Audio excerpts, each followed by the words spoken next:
Hello everyone. In today's video, we will see how to get Instagram followers without posting. So let's get started. First, let's navigate to the Instagram app on your smartphone and then tap to open it. Here we are on the Instagram homepage. If you want to increase your followers on Instagram without posting, then the friends suggested list is the best option for you.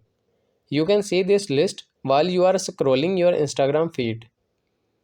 What you have to do is simply open the suggested list and start following people one by one. Keep in mind that you can only follow 30 to 35 users in a day. Otherwise your account will be suspended. The people that you follow from the suggested list will surely follow back. And this is how you can increase your followers without posting on Instagram. Once they start following you, you can unfollow them. Just go to the profile page and open the following list. And you can unfollow anyone from this list. This will not affect your number of followers count.